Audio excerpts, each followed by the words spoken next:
Woo! All right, what's happening? What's happening? What's happening? 2 p.m.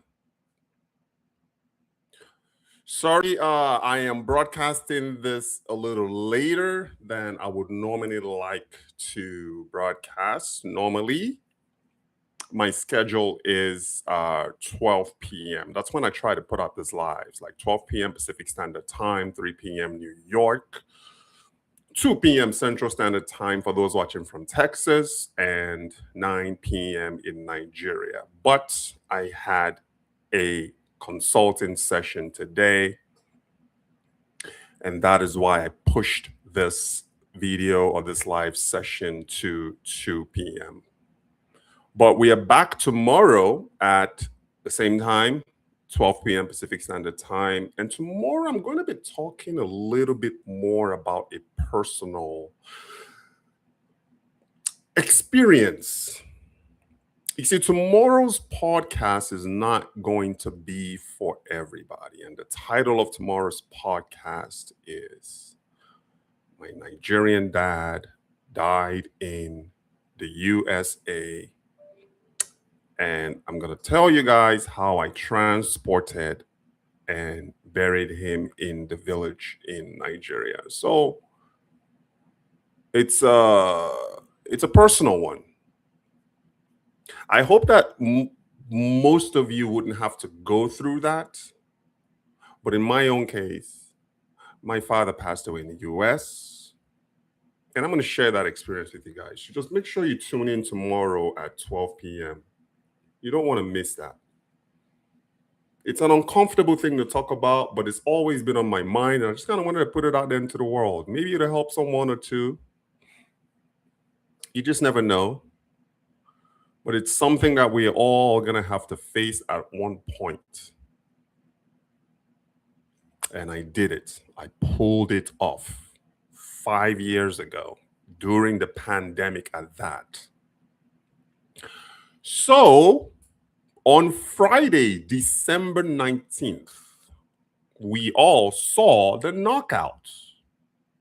Anthony Joshua knocked out Jake Paul in round 6 and got on the microphone and called out Tyson Fury. Do you think that fight's going to happen? Do you think that fight is going to happen? We're going to get to that in a bit. But let us not forget the elephants in the room. It's 3 days till Christmas. A buddy of mine is actually in Nigeria right now. He lives in Texas, but he works in Virginia. He FaceTimed me from Akwa Ibom State yesterday. He pulled over in his Infinity SUV just on the roadside in rural Akwa Ibom State, and he FaceTimed me from a coconut shack. Fresh coconuts just piled up like a pyramid. He was just chopping and eating fresh coconuts and drinking coconut water. FaceTime me live from rural Nigeria. What a beautiful sight to see. Dirty December, a lot is happening right now. Nigeria is bubbling. Do you guys prefer, for those in the United States, do you prefer Christmas in the US or Christmas back home? Man, I remember growing up in Nigeria and spending Christmas in Nigeria. I can only say that, though, from a child's lens. The knockouts and the bangers and Christmas was fun growing up in Nigeria. The culture of celebrating Christmas is a lot different from the celebrating Christmas. Over here, we tend to just give gifts. It's more about the gift giving and the gift receiving. For some of you in the colder part of the country, you get to experience a white Christmas, which I've done before. Kate's parents, my in-laws, are in Minnesota. Every time that we spend Christmas in Minnesota, it's always snowed in. Everyone's just drinking a nice cup of hot, warm cocoa. after we've all opened up our gifts. Just watching the kids play, and then we get together for a nice meal, maybe catch a game on television, maybe even catch a movie if weather permits. But I live in Las Vegas, Nevada, so we don't get snow out here. So traditionally, here in Vegas, with my family, we walk the strip, the Las Vegas strip. What we do on Christmas after we've opened up our gifts, maybe had something to eat. We just go and just kind of hang out and walk up and down the strip. That's how we celebrate Christmas. But Nigerian Christmas is different. So for all of you guys who are celebrating Dirty December, excuse me for a second. Let me turn off my heat. It's too hot. Give me 1 second.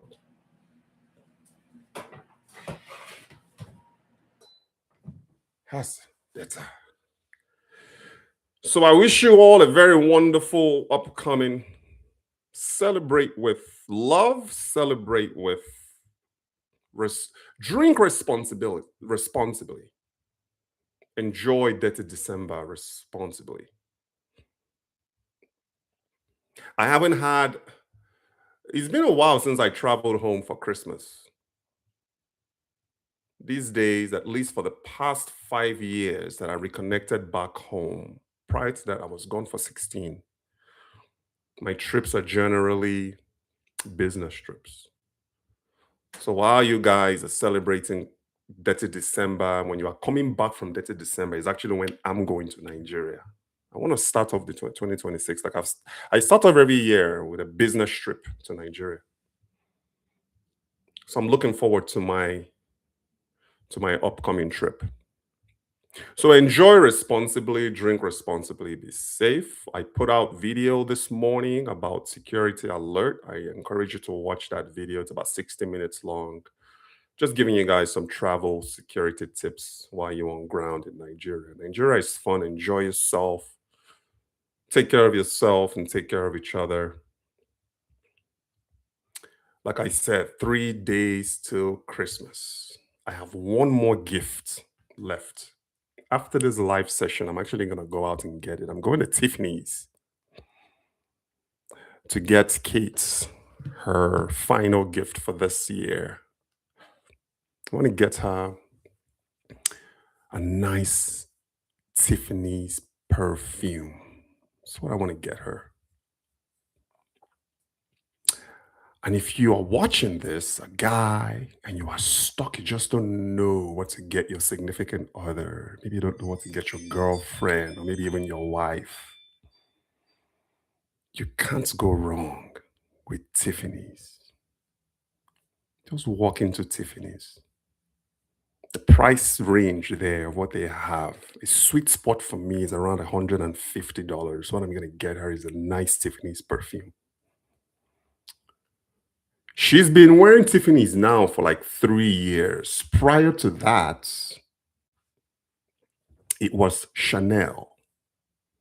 But ever since I switched from Chanel to Tiffany's, it's been, babe, I'm out of Tiffany's. I want more Tiffany's. So I started off with a Tiffany's necklace about 4 years ago for Christmas, bought her that. And then the following Christmas, I bought her a Tiffany's bracelet. We just haven't completed that whole Tiffany's set yet. What is left is a pair of Tiffany's earrings. But you can never ever go wrong getting your significant other something from Tiffany's. Doesn't have to be a perfume. It doesn't have to be a necklace. It could be just a nice accessories, but just something nice from Tiffany's. You can't go wrong. And for the ladies, so I'm giving you guys some game. And for the ladies, this is for you. If you are stuck, you just don't know what to get your husband for Christmas, 3 more days. Think about buying him a nice cologne. My recommendation is Dolce & Gabbana. The navy blue 2.5 flow ounce Dolce & Gabbana. That is perfect. If you have a man that's a business traveler, a professional, a worldly man, getting a nice bottle of Dolce and Gabbana 2.5 flow ounce. Do you know why? You don't want to go anything bigger than that. Because the minimum right now, I know that they're going to change it in the future. I'm talking about in terms of traveling. You want something nice that you can take on this flight. You can't have more than 4 ounces. I know that they're changing that, but a nice 2.5 flow ounce bottle of original Dolce and Gabbana. I've been wearing Dolce and Gabbana since 2004. Man, how many years is that? 21 years. Man, what type of cologne haven't I used? I've used everything from Tom Ford to Versace to Mont Blanc. I've used them all. But the original Dolce, I'm not talking about the other versions of Dolce and Gabbana. Some of you call it Dolce and Gabbana. Me, I know it as Dolce. You can't go wrong. Upgrade your man, ladies. And guys, upgrade your girl too. Nice bottle of Chanel. I've also, oh yeah, as far as like Chanel is also concerned, remember Chanel is unisex. I've used Chanel as well.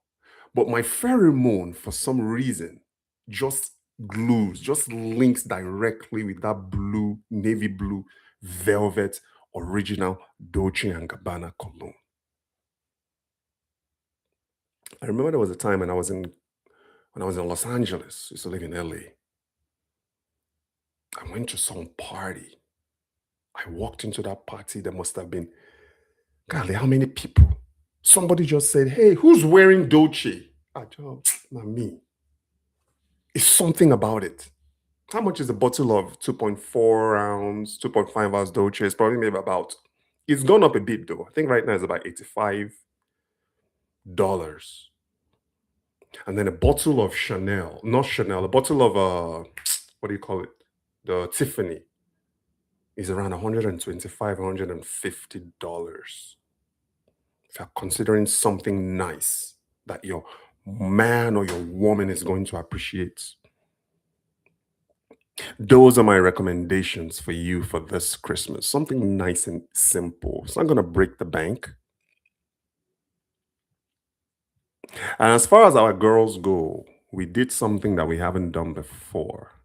So Jeanette is 7 and Nelly just turned 4 years. Well, no, no, no, no. I take that back. Nelly is going to be 4 December 30th. So for the first time, we took the girls shopping for each other. So we went to the same store called Five Below. Five Below is a store here in Vegas where most of the items are $5 and under. Some are around that $7 range. But I don't think I've seen anything more than like $10 at Five Below. So we decided, you know what, girls, we're gonna take you girls shopping. Jeanette went with me, Nelly went with Kate. Same store. We just walked in and we parted ways. And we told them, you girls cannot, your budget is $10 each. You can't spend more. We don't care how many items you pick up, but it just can't be more than $10 each. See, it teaches them discipline, it teaches them control. Capped it at $10. So Jeanette went and got a plush little dog with a leash, little toy dog with a leash for $7. And then she found a ball because they like playing catch with each other for like $3. So Jeanette came in at exactly $10. I don't know what Nelly got Jeanette though, because Nelly shopped with Kate. But they were just so excited.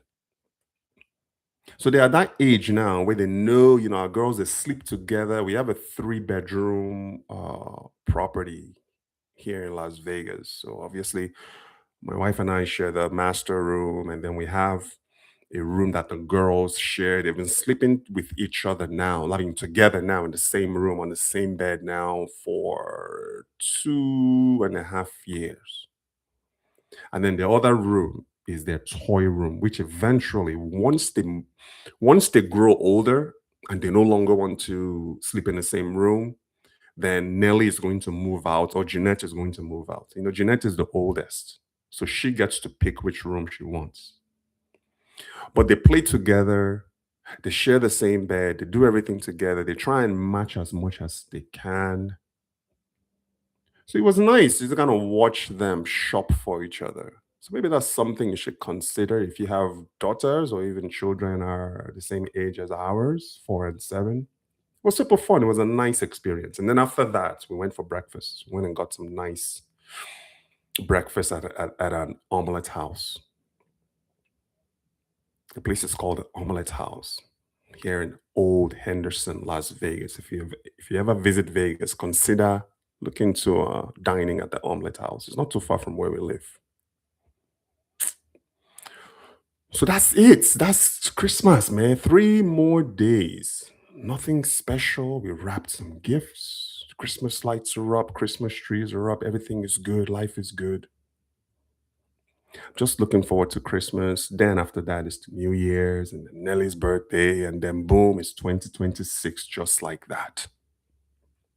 Laja, welcome in, man. How's it going? My father passed away in New York.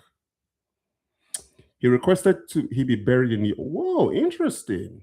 Said he wanted his spirit to rest. Interesting.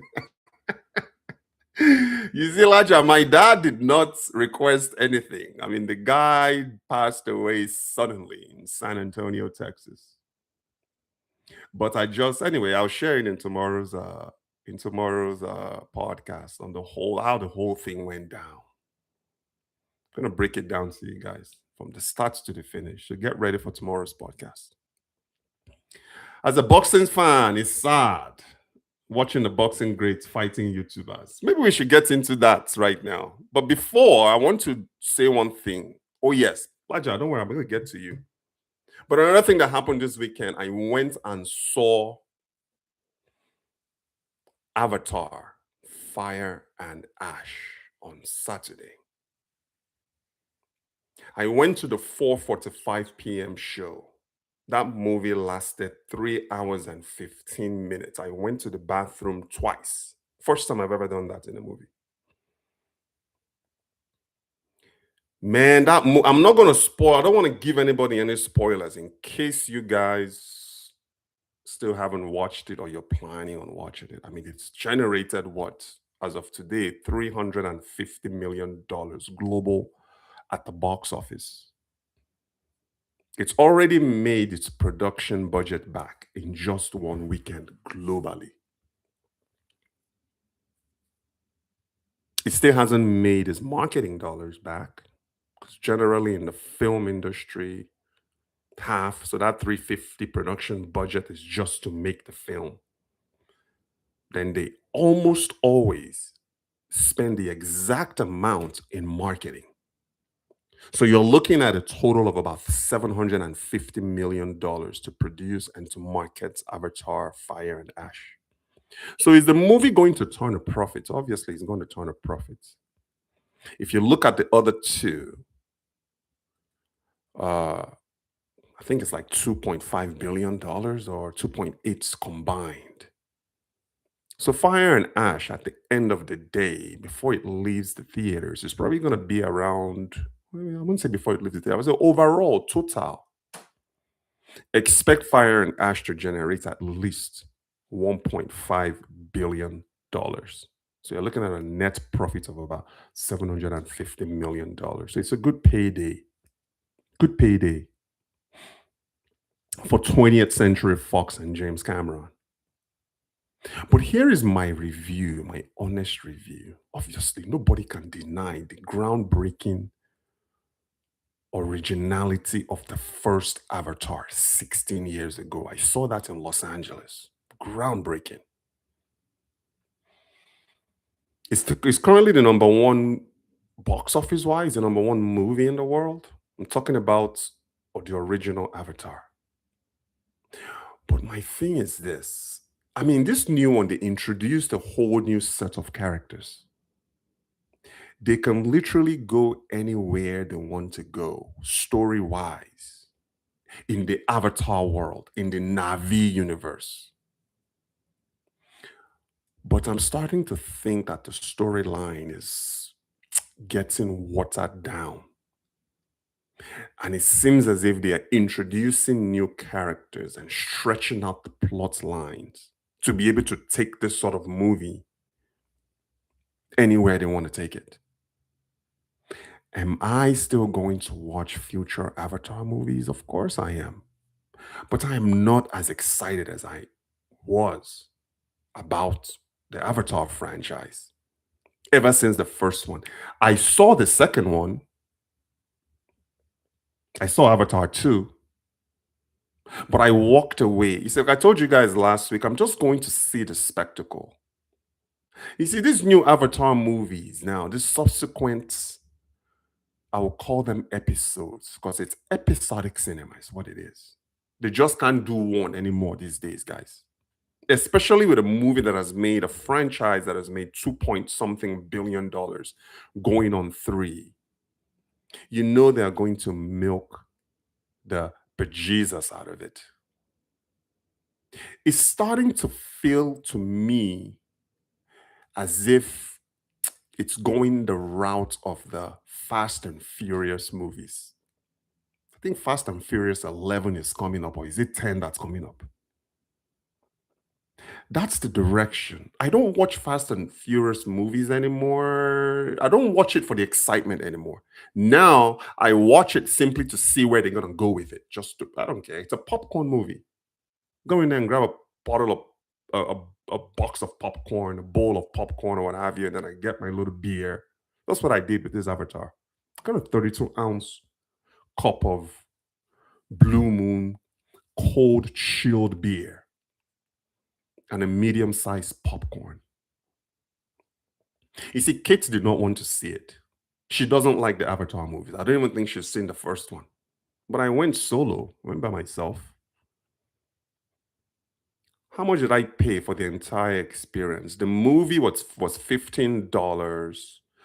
The 32-ounce cup of Blue Moon beer was $15.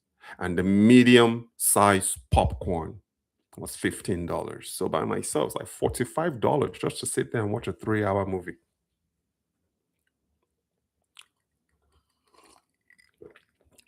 So that's why I think that movie is going. They're going to keep on making it. Did I enjoy it? I don't know, to be quite honest with you.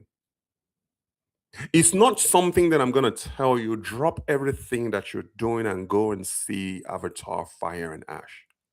But I can say this, if you don't have anything better to do, and if you have 4 hours to kill, because remember the 3 hours and 15 minutes is just the movie's runtime. You still got to factor in the previews, which is about what, 20 minutes? So if you have 3 hours, I would say 4, maybe 5 hours, because you still got to drive there to go see the movie. So if you have 5 hours to kill, you're not doing anything, and you've seen the first one, you're a James Cameron fan, yeah, go see Avatar. I'm telling you, it's just like the Fast and Furious. That's the direction it's going. Also, it's going in the direction of what happened with the Terminator franchise. Remember the original Terminator in 84. I was 6 years old when I saw it. And then the Oga Patapata of them all dropped in the early 90s. Terminator 2, Judgment Day. Ever since then, Terminator has gone downhill. That is what is happening. In my opinion, in my honest opinion, that's what's going to happen with the Avatar franchise. Now, I've seen all of the Terminators, though. The third one, the one that they brought on Schwarzenegger back and de-aged him.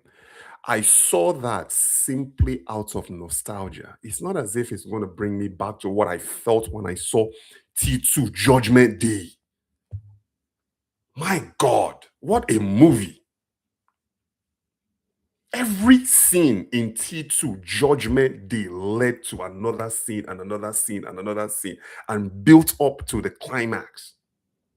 This Avatar Fire and Ash was honestly all over the map.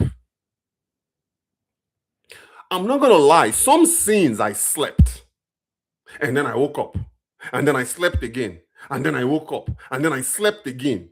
Okay, in all honesty, I'm probably gonna tell you out of that 3 hours and 15 minutes of that movie, I probably slept a good 45 minutes.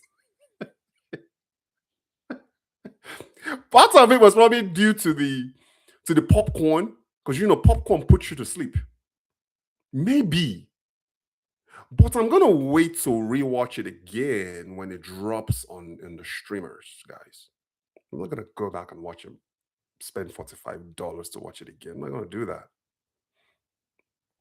But I'm not saying don't go and see it. I'm just saying that, man, unless you're just not doing anything, it's Christmas week, a lot of people are off, a lot of people are not working this week. Yeah, go out and, spend 5 hours of your life and go and watch it. Support James Cameron. I like his work. I've been a fan of James ever since um, the first Terminator and then Titanic.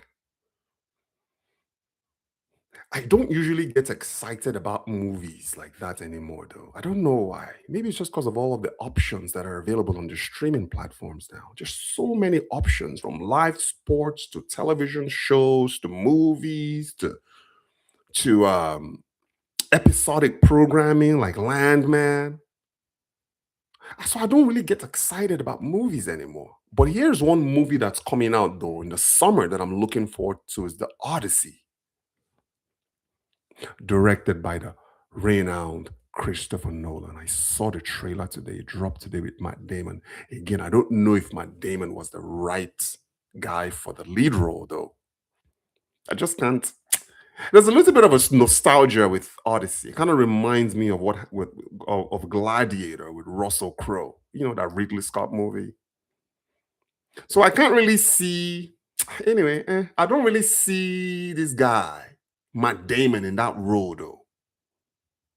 But maybe I'll have a different opinion once that movie comes out in the summer of 2026, The Odyssey. So go and see Fire and Ash if you don't have anything else to do. And that's just my opinion. And I don't want to give the movie away too much. Like I said, the plot line is all over the map. And I know Elijah is dying to talk about boxing. So let's get into it. I'm not going to stay long today because I still got shopping to do. I want to go to Tiffany's on the strip, Las Vegas Strip. Do you guys want to see a video of Las Vegas Strip one day? All right. So, Elijah, let's talk about this boxing fights that happened over the weekend. Give you guys my take on it. Let me tell you guys what really spooked me the most. Elijah, maybe you will agree with this.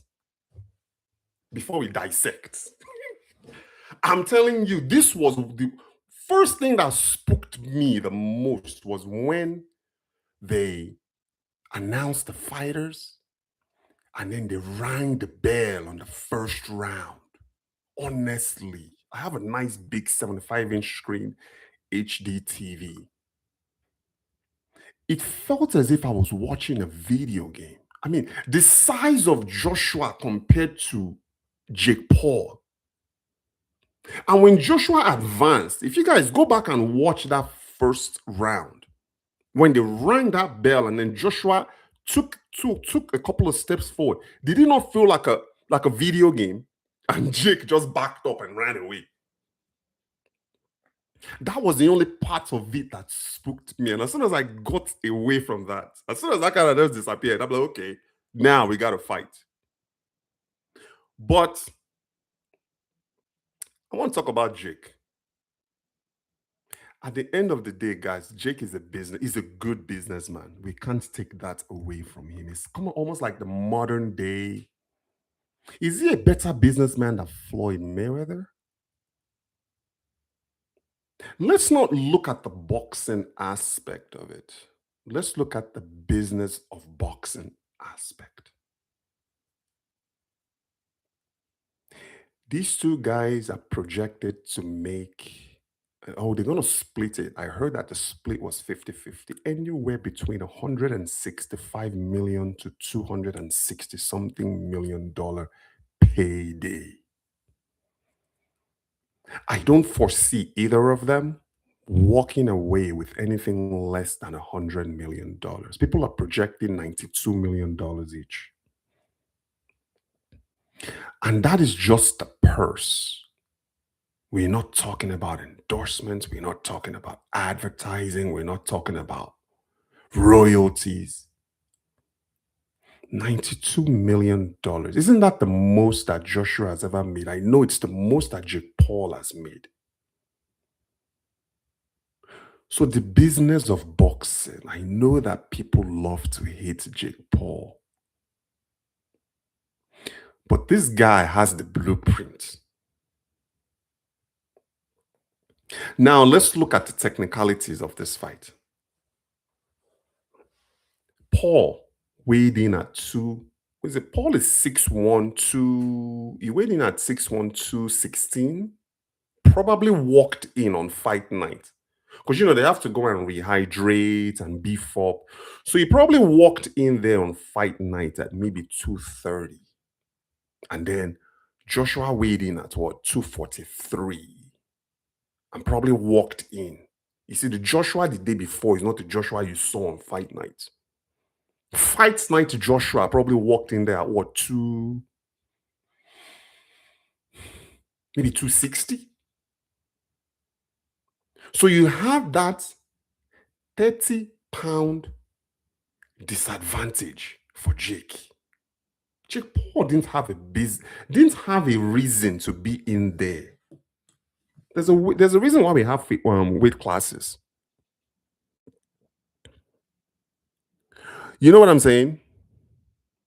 So he's going after a credentialed fighter like, what's his name? Anthony Joshua, Olympic gold medalist, two-time world champion. And Jake Paul has largely been fighting older fighters, half a century old fighters. I mean, Tyson was what, 58? Paul's fighting MMA fighters. He's fighting washed up boxers. You see, at this point in the game, Jake Paul can only go down unless, I'm talking about, he can only fight downwards because he doesn't get any more bigger than Joshua unless Tyson Fury accepts the Joshua fight, beats Joshua, and then maybe Jake Paul will want to test, but then again, Tyson Fury will kill him now. I personally think the fight to make right now for Paul will be the Canelo Alvarez fight, because think about it. Okay, he's not going to make $92 million with Canelo. We know that.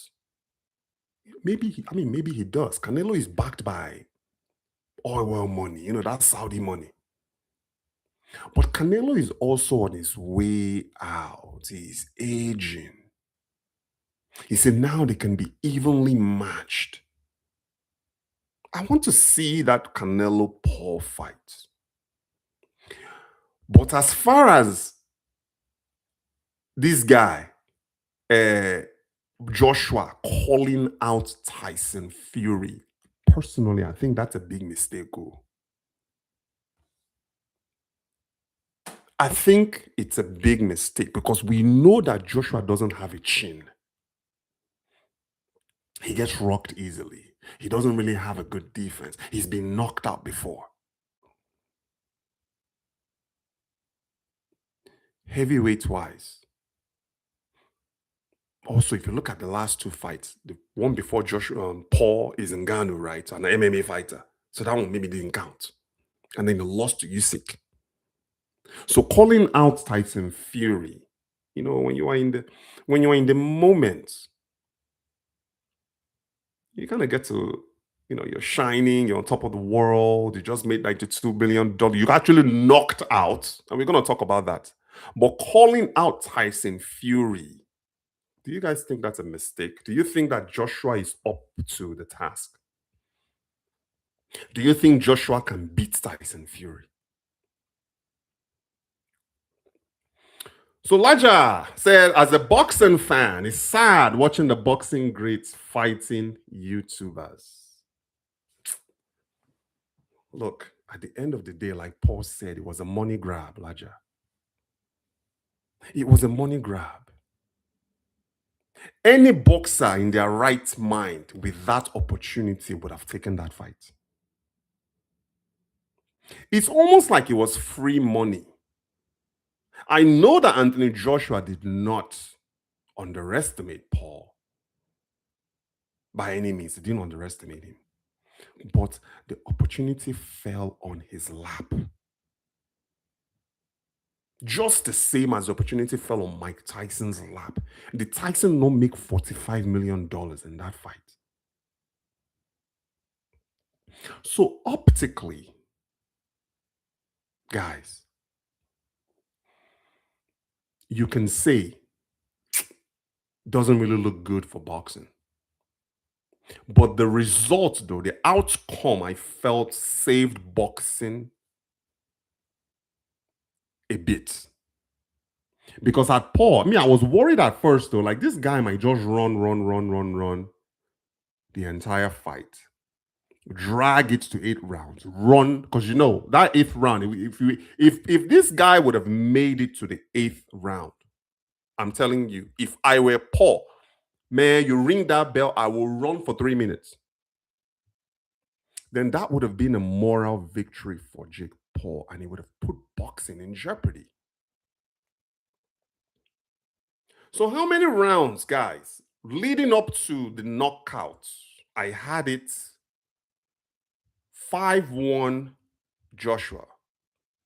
Honestly, Jake Paul won the first round, in my opinion. And then 2-3 on, 2-3, 4-5. He just ran. If he wasn't running, he was wrestling. If he wasn't wrestling, he was clinching. He was also not engaging. So, I would give him round 1 with an asterisk because he didn't engage Joshua. And that, in Joshua's defense, though, it's hard for you to hit somebody that's running away from you. And if you saw, Jake Paul got a couple of punches in, though. He got a couple of jabs in, a couple of left hooks in. And they were clean shots. So I got to give Jake a little bit of credit. But we know that it was a mismatch. Paul had no business in that ring with Anthony Joshua. And then, man, that knockout. Man, the way Joshua set that shit up. You see, you don't wake up and learn that combination or that sequence overnight. Clean knockout. No controversy. So now that the world has seen Jake Paul knocked out, is it enough? Are we satisfied? Or do we really just want to see this guy get the Ngannou knockouts? Meaning, man, wasn't Ngannou out for like 5 minutes? Is that what's really going to make people happy? Because guess what? A lot of people are still not satisfied with that knockout. A broken jaw in 2 places. Paul is never ever going to recover. Anytime you fracture any bone, I used to play soccer. I fractured my ankle. when I was 26, 21 years ago. I haven't played soccer since. When you break a bone, it's hard for you to recover. So maybe Paul takes more fights in the future, but if I were Paul's management team, I won't get back in there with a heavyweight. Yes, Canelo hits hard, but Canelo does not hit harder than Anthony Joshua. And Canelo does not hit harder than Fury or maybe even Ngannou. This one that is kind of taking pattern and calling out Ngannou. Big mistake. Because the thing with that kind of injury, that jaw injury, is all it takes is just a little bit, even if it's just a graze. You see, the brain connects with that. It's going to shut him out immediately. So good for him. Let him celebrate the business move. I mean, man, $92 million a day at the office is what this guy made. Potentially more than that once everything is tallied up. So great business move for him. I don't know where he goes from here. My brother flew into Nigeria from Atlanta to Abuja and then to the new airport in the Peru, Ogun State. 25 minutes drive to Abeokuta. That's how he bypassed the Lagos Madness. Wait. ATL to Abuja to Ogun kind of seems a little bit out of I don't get it. Because I mean Lagos is right there, Ogun is right there now. But the new Lagos airport is actually a lot better. What I would love to see is the conveyor belts. They only have just one area for conveyor. I wish they would kind of build more to be able to take the large volume of travelers entering in Nigeria right now. So this my boy that flew from Texas to, he actually went through Qatar. I don't know why he did that. That's like a 40-hour trip. Maybe it's to save a few $100s. But he flew from Atlanta to Qatar, then Qatar to Lagos, then he boarded the Ibom Air to Uyo, Akwa Ibom State. Okay. Take time to watch the Lagos governor interview on TVC today. It was an eye opener. You know, I saw. Is this about the Dirty December security thing? I saw a headline. I'll definitely do that. He had to call in most of the business operators for an emergency meeting. How do you accept booking 3 months in advance and then cancel when the guest arrives? Because you got a better offer. Who canceled? The airlines canceled? I need some context on that. X5 prices. The governor is worried these greedy people are spoiling the brand. Too many complaints in his office. We might see a decline next year with the bad reviews so far. Lucky you, Amaroso 550. Welcome in. Where are you watching from? Try dealing with 3 boy triplets. Pray for me, my God. How old are your triplets? How old are your triplets? Man, my 2 girls, man. I mean, we took a 3-year. I'm not gonna lie to you. I was okay with just one. It was my wife that said, listen, we need to have another child so they can play with each other and this and that. Because Kate has a sister, super close in age. They are best friends. Kate's just turned 30. Then Molly, Kate's sister, my sister-in-law, is 37. Best of friends. So it's one of the best decisions that we made to have 2.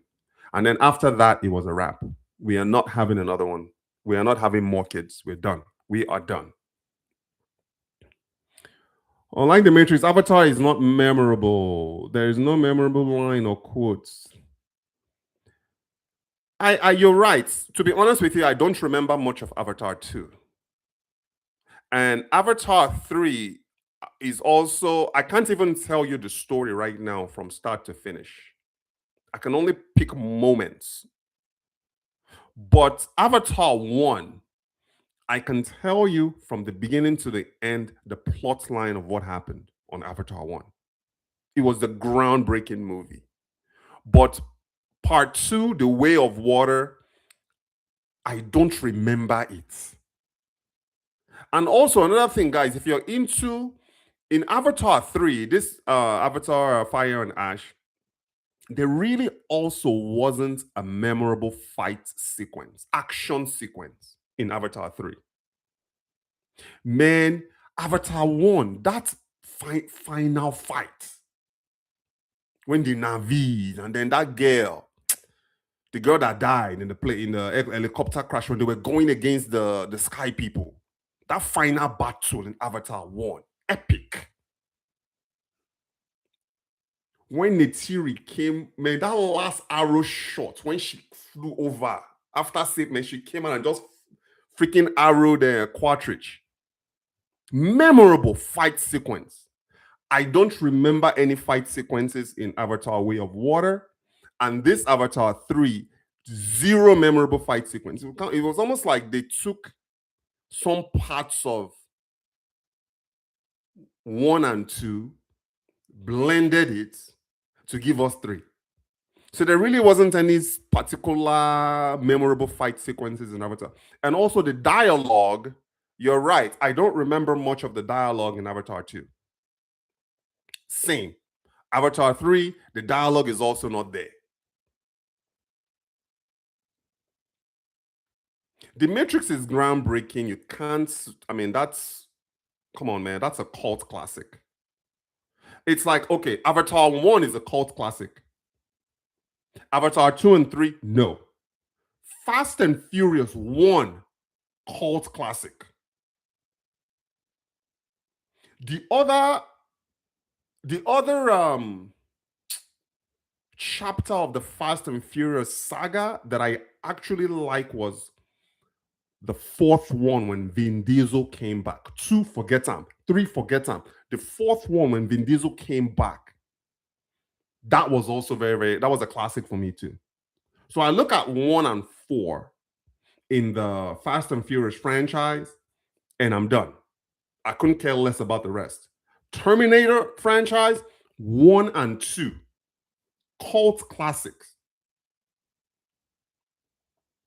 Avatar 1, cult classic. The others, I couldn't even, like, for instance, now, Terminator 3, 4. I mean, I can name the actors, like Christian Bale was in 1. And then they brought back, what's her name? The mother. That's really, and then Schwarzenegger, that's it. I don't remember the plot line, I don't remember the storyline, I don't remember the dialogue, nothing. Star Wars. You see, I'm not really a huge fan of sci-fi. I wouldn't consider, well, would you look at Terminator and call it a sci-fi movie or sci-fi action? For some reason, guys, I wasn't really, I didn't and don't enjoy the Star Wars movies. Amara 550, you look good though. Thank you very much. I appreciate that. Rich, don't typecast Matt Damon to only Jason Bourne. You know, Matt plays the same character. Matt is like a Mark Wahlberg. They basically play the same people in different movies. You know what I mean? Like, I liked Matt Damon in The Martian. Okay. And yeah, I mean, he carried the Bourne movies, maybe the first one. But then, you know, he was just in a sword and sandal, his friend, Ben Affleck. But that did not work out. So I don't see Matt in a sword and sandals period piece. I just don't see him in those roles. So who would have been a good Odyssey lead? Can you guys think of any A-list? Because A-list actors are going away. We know that. They don't make them like they used to anymore. So besides Matt Damon, who else could you really see in that Odyssey sword and sandals role? Look, Russell Crowe was the one that messed it up for everybody with Gladiator. Remember, Brad Pitt tried it with Troy. It didn't work. Since Russell Crowe, who else has pulled off a sword and sandals lead? They try bringing back oh my god! Did you guys see Gladiator 2? Oh my goodness! It took me 5 days to watch Gladiator 2. 5 days, because I just couldn't believe what I was seeing. It's very difficult to pull off a sword and sandals movie. Russell Crowe, General Maximus Decimus Meridius. Who can fill those shoes? The Airbnb operators got greedy. Nigeria, you see, those guys are not regulated now. They will. You're right. They'll book somebody at $100 a night. Somebody else comes and says, I'll give you 200. Of course, they'll cancel your reservation. They are not regulated. But it also depends on the platform that they on. If are they on the actual Airbnb platform, because they can actually get in trouble for that if they're reported. Even air braiding went from 70K to 240. They are crazy. I don't want to say the S word. Why would you pay 240,000 naira to get your hair done because of Dirty December? Just put on a hat. Put on a hat. You don't need that. It's called price gouging, greed. You guys know that last Dirty December made $72 million. I think it was larger that said that we might be looking at double that this year. 20, maybe even up to 200 million this year, this Dirty December. It's actually trending. Like there's a lot going on right now. I mean, the videos are already circulating on YouTube, guys. The action in Nigeria and Dirty December, the videos are already circulating on social media. What's this got to do with Jake Paul getting jaw broke?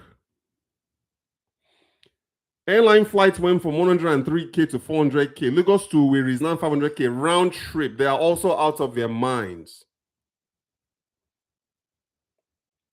They are also out of their minds with that.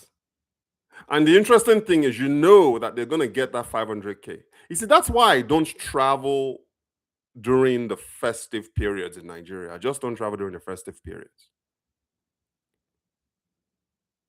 The price hikes are unnecessary. They are not fair. And unfortunately, they can't be controlled. It's just what it is. And maybe that 500K first class. There's got to be a seat in there now that's affordable to most Nigerians. Brad Pitt or Henry Cavill would have been my pick. But Brad already tried now with Troy. Didn't work out. I don't see Brad. Brad Pitt is 62 years old. I don't see Brad in a sword and sandals movie anytime soon. And like I said earlier, they are just not making movie stars anymore. Who is really up and coming right now? Even when you look at the streamers right now, who can you really say, okay, this guy can be a potential leading man? Okay, I'll give you this guy that did Sinners. What's his name? Michael B. Jordan. Who else do we have? I would like to see Michael B. Jordan in a nice sword and sandals movie. The cool thing about Michael B is he's playing his cards right. He's at a perfect age where he can go anywhere. Sinners was a masterpiece in acting and storytelling. But besides Michael B. Jordan, who else in okay, you guys will laugh. Okay, who in Nollywood now?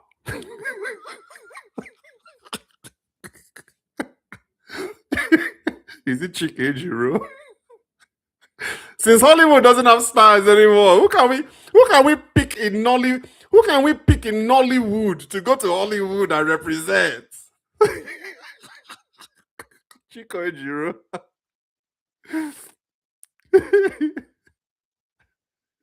They need to delete Gladiator 2. The Gladiator 2 should have never happened. Larger, do you remember Point Break in the 90s with Patrick Swayze and Keanu Reeves? Okay, talking about Keanu. Okay, so Keanu is up there. I know he's much older, but he's kind of got that John Wick universe nailed. So can we really see Keanu in a sword and sandals? So we don't have the movie stars. They don't exist anymore. They are all aging. So who's selling tickets now? Really, in movie theaters, who's really selling tickets?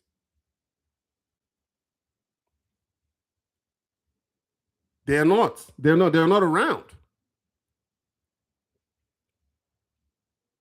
So yep, Gladiator 2 needs to go.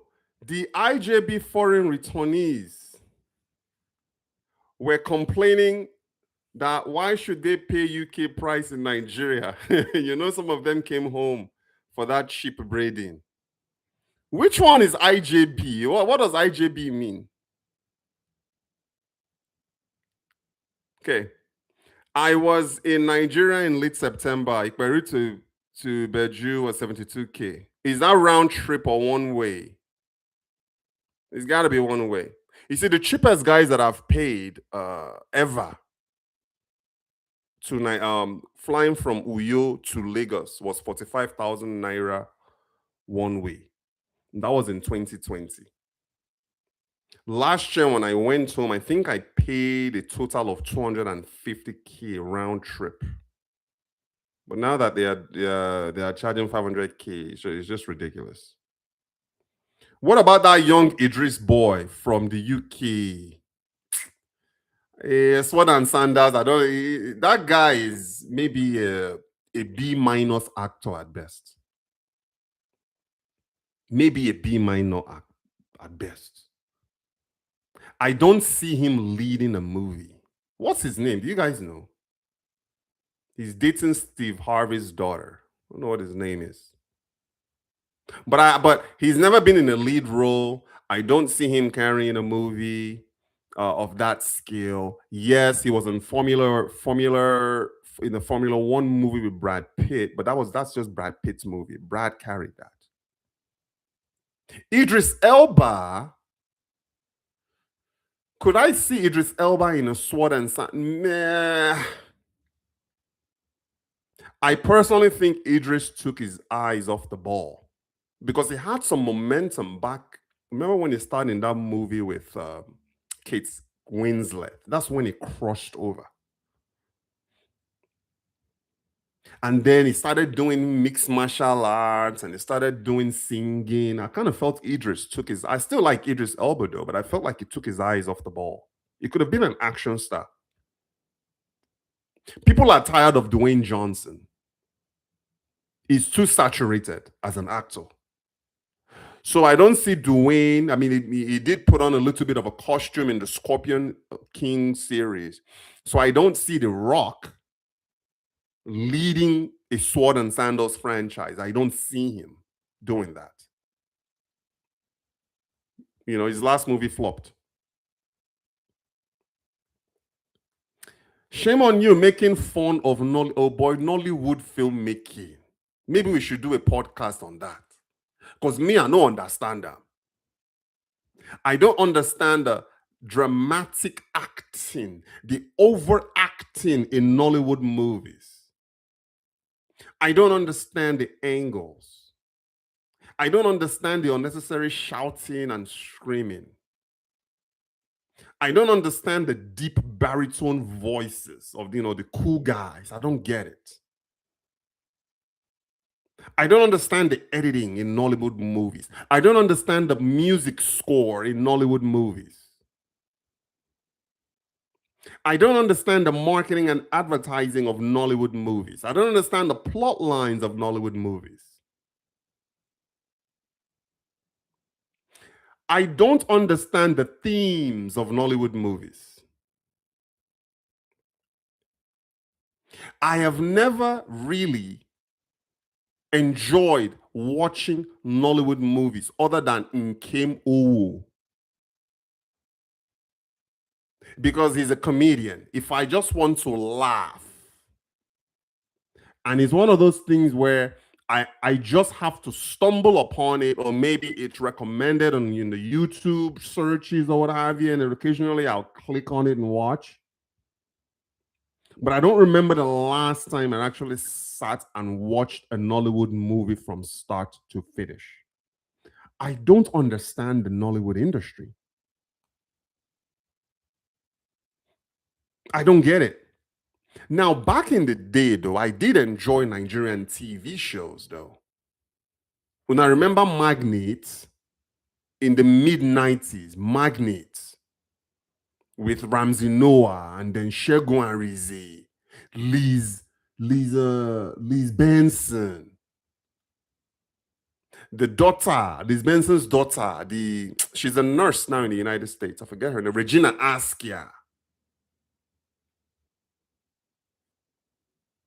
I enjoy those that series, that episodic television series in Nigeria. But as far as like Nollywood movies goes, I don't even understand how they're making money. Because isn't most of those movies pirated anyway? I don't understand how I don't understand the economics behind a Nigerian Nollywood flick. They are local celebrities. Besides maybe other Nigerians who may run into a guy like Jim Ike or a guy like Ramsey Noah or a guy like Shegun, the rest of them, I don't know them. I don't know them. The actresses, yes, I like that. You guys probably think I'm biased. Kate Henshaw, I like her. I like Genevieve Naji. I like that Yoruba girl. She's married to a pilot. What's her name? She was one of the pioneers. Sounds like actresses back then. I don't know if she still acts. But my top will be like the Omotolai Kenyidi. Thank you, sir. So outside of Omotola, Kate Henshaw, Liz Benson, Regina Askia, who is no longer acting, Genevieve Naji, who else could you really say are true thespians that we have in Nigeria? And sadly, they never crossed over to the US side for some reason. And I always wondered how they would fare in a nice US dramatic theatrical movie, or maybe in the United States episodic television shows. Those Nigeria actors and actresses, you never really see them crossing over to at least the US side. I don't know, maybe they have some sort of crossover appeal in UK, but they don't really have that in the US. No.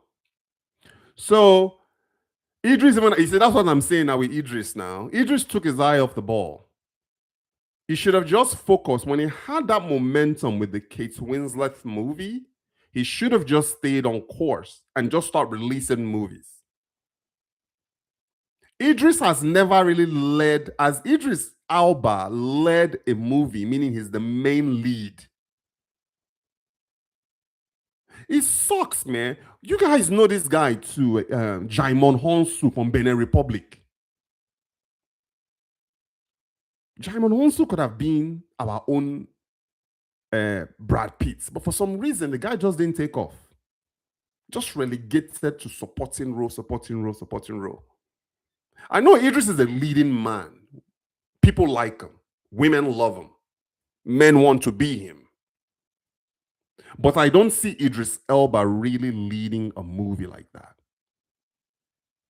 He might do well in an ensemble cast, which he kind of does well in those scenarios. But as far as him leading a movie, top billing, Idris Elba, I don't think he's going to sell tickets. It's only in Nollywood ghosts they watch traffic before crossing road. If you want the mainframe Nollywood 90s quality movie, then I recommend Aniko Lakbo on Netflix. Kunle Afolayan production. He and Bolanle Austin Peters are the only two directors in the movies. Kunle and Bolanle produced for Netflix. They are that good. Okay. Should I go and watch? Okay, so I'll check out that Aniko Lakbo on Netflix. I'll definitely check. What else should I be looking out for on Netflix, guys? King of Boys. Solid cinematography, okay. Funke Kindele has been on the top. The girl has the top 4 highest grossing movies in Nigeria of all time in the last 5 years. Okay, close to 1.8 billion last year. Idris Elba was lead in Beast of No Nation. How many years ago was that? Mandela, how many years ago was that? Pacific Rim, how many years ago was that? We're talking about recent, like in the last like 5 years. What has Idris Elba done, really? I mean, I saw what he did with John Cena on Netflix. But that was not just one of those silly body travel movies. Okay, so they had Idris Elba playing an American president. Is that not comical? You got a guy with a British accent playing the president of the United States in a movie. I thought Elba was supposed to be James Bond. Do you think so? I mean, isn't he too old? It will be interesting, though, to see where they take the James Bond franchise. I personally feel like, okay, Sean Connery, number 1. Roger Moore, number 2. Daniel Craig, number 3. As far as like the top 3 guys that played James Bond. Timothy Dalton only did like 2 movies. I don't know who else has played James Bond. Cancel that one. That one that Pierce Brosnan. That one doesn't count, in my opinion. I feel my top 3 in the James Bond franchise: Sean Connery, the pioneer; Roger Moore. I grew up on Roger Moore. And then this guy, Daniel Craig, came and took it to a whole nother level. He appealed to more of like a younger guy, the most athletic of them all. Man, Daniel Craig did that franchise justice. But I don't know where they're going. I know Idris Elba's name came up. But I don't think so. I don't think that's gonna happen. Brosnan is the best for you, really? I thought it was just too smooth. It wasn't gritty, like it wasn't gritty like Craig was. Craig was smooth and gritty and athletic. Brosnan was just all smooth. I didn't really like his run as James Bond. Okay, so is Brosnan better than Roger Moore? Is Brosnan better than Roger Moore? Is Brosnan better than Craig? I'm not saying Brosnan wasn't good. Is Brosnan better than Craig, and is Brosnan better than Sean? You know? Okay. So as far as the Jake Paul call out of, I don't know who, he just called out somebody recently. I saw the headline, but I didn't. Who did Jake Paul call out? Do you guys know? But I think a good next fight for Paul, number 1, he just needs to take a break. Canelo, thank you. So Canelo is the guy for him to fight. That's the fight for Paul to make in 2026. then I think Joshua should take a tune-up fight before Fury. Because from a boxing perspective, I'm talking about a purist, the sport of boxing, they can't count the Ngannou fight and they can't count the Jake Paul fight.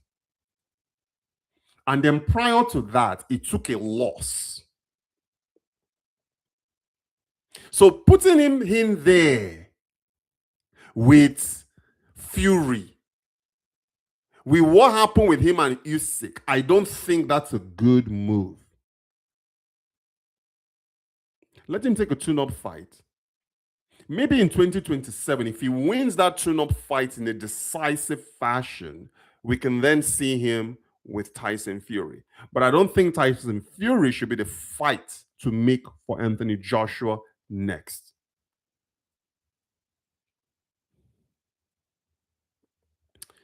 Francis Ngannou still fighting. You know, Francis Ngannou is actually aging, to be honest. I don't know if it, I know he's doing something with the PFL though. I think Francis Ngannou's next fight is going to be a mixed martial arts fight. It's not going to be a boxing fight because, man, that knockout that he took against Joshua, man, that shit will take 5 years off your life. And I don't think that Ngannou, honestly, he's made his money. He fought Fury. He got a little bit overconfident in that fight. And I'm going to tell you the reason why is because Fury did not take him seriously. If Ngannou were to fight Fury again, and if Fury took him seriously, he's going to get knocked out. Joshua took him seriously, knocked him out. You saw what he did. I don't think Ngannou should be fight boxing again. You know, maybe you do exhibition matches. You know, maybe you do that. But as far as like top level fighters goes, I don't think Ngannou should be in there with them any more than a Jake Paul should be in there. Canelo will kill him. What's up, Nelly? What are you doing here? Can I help you? You want to tell me something? What do you want to tell me, Nelly? Don't touch. She want to tell me something? Yes. What do you want to tell Daddy? What do you want to tell me? Hi. And then you were going to leave. Okay, what did you want to tell me, Nelly? I want to stay with you. You want to stay with me? That is working. That is on his live. That's not what you said. Come on. Nelly, what did you want to say? I want to stay with you. You want to say she wants to stay with me? Is that what she came here for? Just say I hello. am Nelly. We know you're Nelly. How old are you, Nelly? 3. When are you going to be 4? December what? December 30. 30th. Oh, man. Are you excited to be 4? Don't bounce. Don't bounce. You excited to be 4? Poopa. Okay, mommy is calling you. Okay, come on, Nelly. I want to stay with No, you can't stay with Nelly wants to be she wants to be a star. Okay, Nelly. Go. Daddy's gonna wrap up and come play with you, okay? Daddy's gonna wrap up and come play with you. Okay, I love you. See ya. I want to stay with you. Don't. I want to stay with you. No, she's gonna cry. Just leave her. Okay. Hi, Bobby is here. So yes, mommy is here. So we know that Canelo, if Canelo takes him seriously, Canelo is probably gonna knock him out. Israel Adesanya getting knocked out in Vegas years ago. He broke my heart. Man, we don't even want to start getting into what happened with Israel and what is it, Nelly? Hi. She's not gonna let me talk, guys. Okay, I'm almost done. Poopy start to do. I'm almost done, Nelly. Yeah, you. All right, hey, Laja, let me get going because my daughter isn't gonna let me focus and concentrate. My friend and his wife got turned back in San Antonio this past Friday at the naturalization ceremony. Oh, you know, is it because You know why? Because I think Trump has stopped any sort of uh things like this naturalization. I think everything is on hold for the foreseeable future, especially with what happened with the Portuguese guy. With the banning of the green card visa lottery. There's just a lot going on right now, to be honest with you. There's a lot going on right now in the US immigration system. So I can kind of see that I think they're still going to get their naturalization done. I got mine done in 2000. They're still going to get that done. But right now, with just the way things are, it was supposed to start in January. They did the right thing. 12 years with green card. I want them to... 12 years with green card seems like a long time now. So they did not prioritize their residency then. They did not prioritize it. And guys, there's one thing. If you have your green card, immediately start optimizing for your naturalization. He's in jail. Immediately. He's in jail. The reason I got mine was because I was in the military, so it was fast track for me. I only got mine done in 2 years.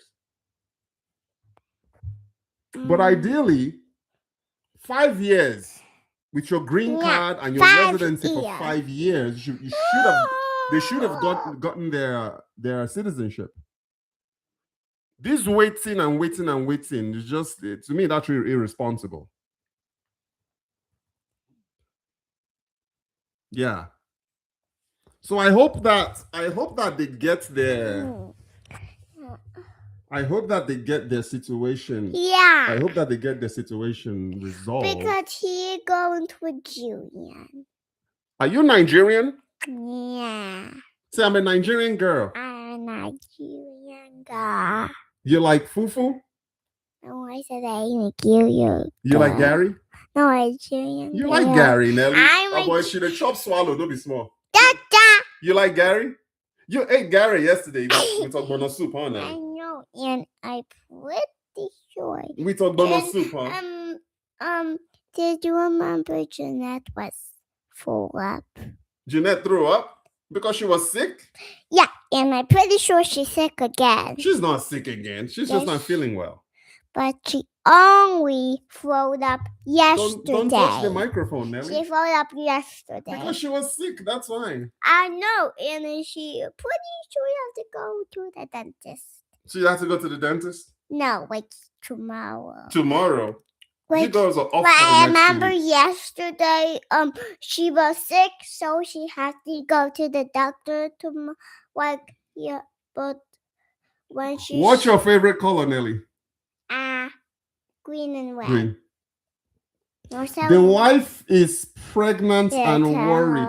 They are not going to deport them now. As long as they are residents, No, Daddy, they my have a friend, green card. Daddy, They are fine. I got two The- colors. The Green and red. Green and red. okay, I hear Green you. and red. The naturalization is just on hold right now. Yeah. So And they're gonna get it. Sure. Trump also withdrew the Nigerian ambassador. Oh, wow. And, 39 countries. Yes, I talked about that.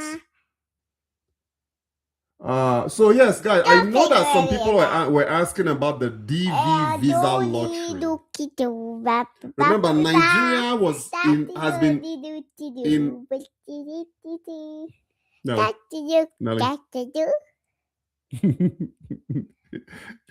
So they did not cancel. Well, they canceled the lottery, but Nigeria had been disqualified since 2015 during the Obama era, guys.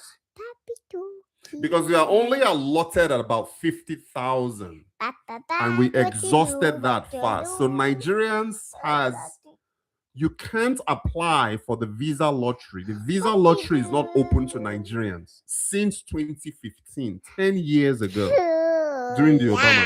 So Trump had nothing to do with that. Hey. The guy just doesn't want to see Africans, man. He doesn't want to. Yeah. Presenting fake documents at the embassy all the time has got up with us. Start she's doing. Hey, Elijah, I gotta run, man. Hey, tune in tomorrow for that. Yeah. Tune in tomorrow for that Oh, podcast. I do Okay. this. All right, guys. Talk to you guys later. Yeah, bye. Bye. Bye. Bye. Oh, hiya.